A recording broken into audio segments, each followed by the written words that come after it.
శ్రీ గురు చరిత్ర పారాయణ 22వ అధ్యాయం. చిన్నతనం నుంచి కూడా మాకు జ్ఞానభిక్షను ప్రసాదించినటువంటి దత్తావతారులైనటువంటి మా గురుదేవులైనటువంటి పరమపూజ్య శ్రీ శ్రీ శ్రీ సుందర చైతన్యానంద స్వాముల వారి పాదపద్మాలకు నమస్కారం చేస్తూ మనం ఈ అధ్యాయాన్ని చెప్పుకుందాం. సిద్ధమునీంద్రుడు ఇలా మొదలుపెట్టాడు చెప్పడం. మరి ఆమెమో ఏడుస్తా ఉంది పుత్రశోకంతో. నదీ తీరానికి వెళ్తోంది. శాంతాదేవిని సమీపించి ఆ బ్రహ్మచారి వచ్చాడు కదా, దత్తాత్రేయుడ బ్రహ్మచారి రూపంలో వచ్చి ఇలా అన్నాడు, అమ్మ నువ్వు మూర్ఖంగా బాధపడకు. ఈ జనన మరణ చక్రంలో శరీరాలు నీటి బుడగల్లాగా పుట్టి నశిస్తూ ఉంటాయి. అది సహజం. అది కర్మానుసారం పంచభూతాల కలయిక వలన శరీరం ఏర్పడుతుంది. కర్మ తీరిపోగానే పంచభూతాలు విడిపోతాయి. విడిపోవడం వల్ల శరీరం నశిస్తుంది. మాయకు వశులైనటువంటి మానవులు తమ దేహమే తామన్న భ్రాంతిని పొంది భార్య, బిడ్డ, మిత్రుడు అనే మమకారాలు పెంచుకుంటారు. వారు సత్వగుణం వల్ల దేవత్వాన్ని, రజోగుణం వల్ల మానవత్వాన్ని, తమోగుణం వల్ల అధోగతిని పొంది కర్మఫలాన్ని అనుభవిస్తారు. ఈ సృష్టిలో ఇది ఎవరికైనా సరే తప్పదు. అది తెలిసినటువంటి జ్ఞానులు పుట్టుక వలన సంతోషాన్ని కానీ మరణం వల్ల దుఃఖాన్ని కానీ పొందరు. వారి వారి కర్మలను అనుసరించి కొందరు బాల్యంలోనే మరణిస్తారు. నిజానికి ఈ శరీరం రక్తం, మాంసం మొదలైనటువంటి ధాతువులతో నిండి మలినమైపోయి ఉంటుంది. బుద్ధిమంతులు ఇలాంటి శరీరాన్ని నిత్యము ప్రేమ అని భావించరు. ఎన్నెన్ని జన్మల్లో ఎవరెవరికి తల్లులో, బిడ్డలో, భర్తలో ఎవరికి తెలుసు? ఇతడు నీ బిడ్డ అనేటటువంటి భ్రాంతితో శోకిస్తున్నావు. ఆ మమకారాన్ని విడిచిపెట్టు.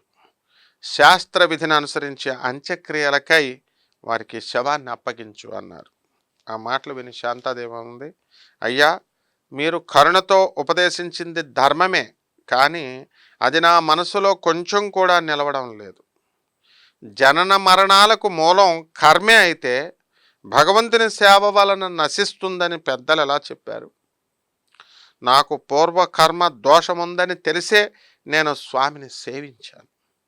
శ్రీగురుడు నాకు అభయమిచ్చి వరమిచ్చాడు. ఇప్పుడు మరి నన్నెందుకు ఇలా ఉపేక్షించాడు?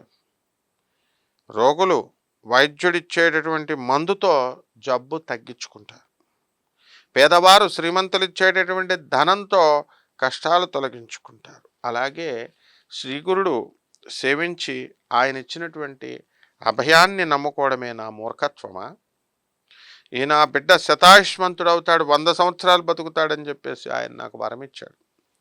నాకు దాపరించినటువంటి పిశాచ భయాన్ని పోగొట్టి సాక్షాత్తు ఆ భగవంతుడే ప్రసాదించినటువంటి ఈ ఫలం విఫలం ఎందుకు అవ్వాలి? ఆయన యొక్క ఈ కీర్తి నలుదిశలా వ్యాపించడానికై ఈ నా దేహాన్ని కూడా ఆయనకే సమర్పిస్తాను అంది. అప్పుడు ఆ బ్రహ్మచారి, అమ్మ అలా అయితే ఇక్కడ దుఃఖించి ఏం ప్రయోజనం? నీకు ఎక్కడ వరం లభించిందో అక్కడికే ఈ శవాన్ని తీసుకువెళ్ళి అడుగు అని ఉపాయం చెప్పాడు. ఆ తల్లి అందుకు అంగీకరించి శవాన్ని తన కడుపు కట్టుకొని పంచగంగా సంగమంలోనిటువంటి శ్రీగురుడు అధివసించినటువంటి ఔదుంబర వృక్షం దగ్గరికి వెళ్ళింది. వెళ్ళి అక్కడ ఆమె పట్టరాని క్రోధావేశంతో అక్కడ పాదుకలను తన తలను కొట్టుకుంటూ ఉంటే రక్తం కారి పాదుకలు తడిశాయి. సాయంత్రం అయ్యేసరికి బ్రాహ్మణులు వచ్చి ఆమెతో, నువ్వు దుఃఖం అణుచుకొని కర్తవ్యాన్ని ఆలోచించు. కొద్దిసేపట్లో సూర్యుడు అస్తమించేలోగానే అంత్యక్రియలు పూర్తి చేయాలి. శవం ఇంకా వాసన కూడా వస్తోంది కాబట్టి దానిని మాకు అప్పగించేసేయమ్మా. అంతేకాకుండా ఈ స్థలం ఊరికి ఎంతో దూరం, ఏకాంతము, భయంకరమైనటువంటి ప్రదేశంలో మీరిక ఉండవద్దు అని తొందర పెట్టారు. కానీ ఆమెదేమీ పట్టించుకోకుండా శవాన్ని మరింత గట్టిగా పట్టుకొని పాదుకలను తన పాదుకలతో తన తలను కొట్టుకుంటూ ఉంది పాదుకలకి. ఆ బ్రాహ్మణులు వేరే దారి లేక, ఇక చీకటి పడుతోంది, ఇక్కడ దొంగల భయం ఉంది, మనం ఇళ్ళకు వెళ్ళిపోయి రాత్రికి ఉపవాసం ఉండి తెల్లారాక శవ సంస్కారం చేద్దాం. ఈ శవం దుర్వాసన కొట్టినప్పుడైనా సరే ఈమె మనకు సంస్కారానికి అప్పగిస్తుంది అని చెప్పి అనుకుని ఇళ్ళకి వెళ్ళిపోయారు బ్రాహ్మణులు. గంగాధరుడు, శాంతాదేవి మాత్రం ఆ శవంతో పాటు శ్రీ గురుని సన్నిధిలో ఆ రాత్రి అలాగే ఉండిపోయారు. పిల్లవాడు చనిపోకముందు 3 రోజులు, తర్వాత 2 రోజులు నిద్రాహారాలు లేకుండా ఏడ్చి ఏడ్చి సోలిపోయినటువంటి ఆమెకి ఆ రోజు తెల్లవారుజామున కునుకు పట్టింది. అప్పుడు ఆమెకు స్వప్నంలో శ్రీగురుడు దర్శనమిచ్చాడు. ఆయన జడలు, విభూతి, పులితోలు, రుద్రాక్షమాలలు ధరించున్నారు. ఒక్క చేతిలో దండము, మరొక చేతిలో త్రిశూలం పట్టుకొని ఉన్నారు. ఆయన బయట నుంచి వీళ్ళున్నటువంటి ఔదుంబర వృక్షం కిందకు వచ్చి ఆమెతో, అమ్మ, నాపై నిష్ఠూరాలు ఆడతావెందుకు? నీ బిడ్డకి ఏమైంది?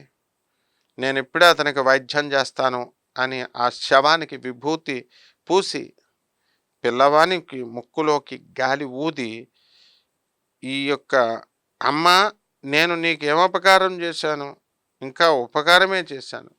నీ బిడ్డ శరీరం నుండి వెళ్ళిపోయినటువంటి ప్రాణవాయువుని మళ్ళీ ప్రతిష్ఠించాను.